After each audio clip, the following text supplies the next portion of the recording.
या बंदमध्ये आजपर्यंत जसे बंद झालेले आहेत त्यास तसेच बंद तसंच उद्याचा जो बंद आहे हा बंद राहील। कडकडीत बंद असायला पाहिजे। मात्र त्या बंदमध्ये अत्यावश्यक सेवा ज्या आहेत जसं रुग्णवाहिका सेवा आहेत, वृत्तपत्र आहेत, फायर ब्रिगेड आहेत आणि ज्या ज्या काही अत्यावश्यक सेवा आहेत त्या चालू राहतील।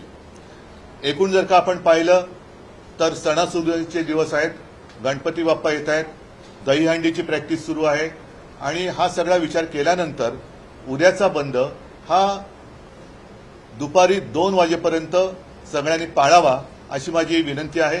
कारण अनेकांना उत्सव पण करायचे आहेत, उत्साह पण आहे, पण त्याच्यामध्ये अगदी उत्सवात सुद्धा आपल्या मुलीबाळी सुरक्षित राहतील की नाही हा सुद्धा प्रश्न त्यांच्या सगळ्यांच्या मनामध्ये आहे।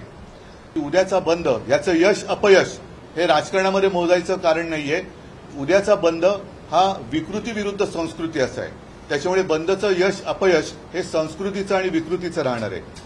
जे आपल्या राज्यातले सगळे सुजाण आणि सुसंस्कृत नागरिक आहेत त्या सगळ्यांना मी सांगतोय की उद्या दुपारी 2 वाजेपर्यंत सगळ्यांनी हा बंद कडकडीत पाळून आम्ही तुमच्या कारभारावरती आणि आमच्या एकूणच माता भगिनींच्या भवितव्याबद्दल चिंता व्यक्त करत आहोत। लोकल आणि बस सेवा सुद्धा बंद ठेवली जाणार आहे का? हो, बंद ठेवायला पाहिजेत। कारण उद्याचा बंद हा कोणत्याही राजकीय हेतूने प्रेरित नाही, हा जनतेच्या प्रत्येकाच्या मनातला, हृदयातला आणि घरातला प्रश्न आहे।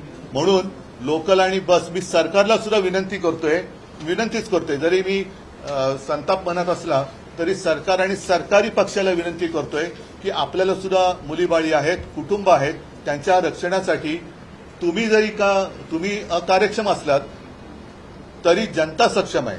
म्हणून उद्याच्या बंदच्या आड पोलिसांची दादागिरी होऊ देऊ नका, कुठेही आतताईपणाने सरकारने वागू नये आणि मुद्दामून हट्टाने बंदचा फज्जा उडवण्याचा प्रयत्न करू नका।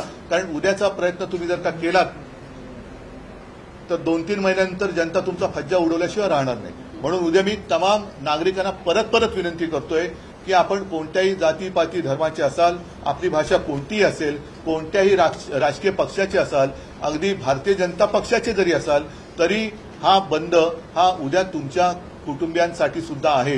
म्हणून उद्याच्या बंदमध्ये सहभागी व्हा। अनेकदा असं होतं की बंद यशस्वी करण्यासाठी दुकानं बंद करण्यासंदर्भात राजकीय पक्षाचे दुकानदारांचे नाही, माझं तर मत आहे की दुकानदारांनी सुद्धा त्यांना सुद्धा कुटुंब आहेत, त्यांची सुद्धा मुलगी शाळेत जात असेल, त्यांचे सुद्धा आणि ह्याच्यामध्ये फक्त शाळकरी मुलीचं नाहीये। मगाशी मी तो जो कागद वाचून दाखवला घटनांचा त्याच्यामध्ये लहान मुलींपासून सर्व वयाच्या महिलांवरती अत्याचार होत आहेत।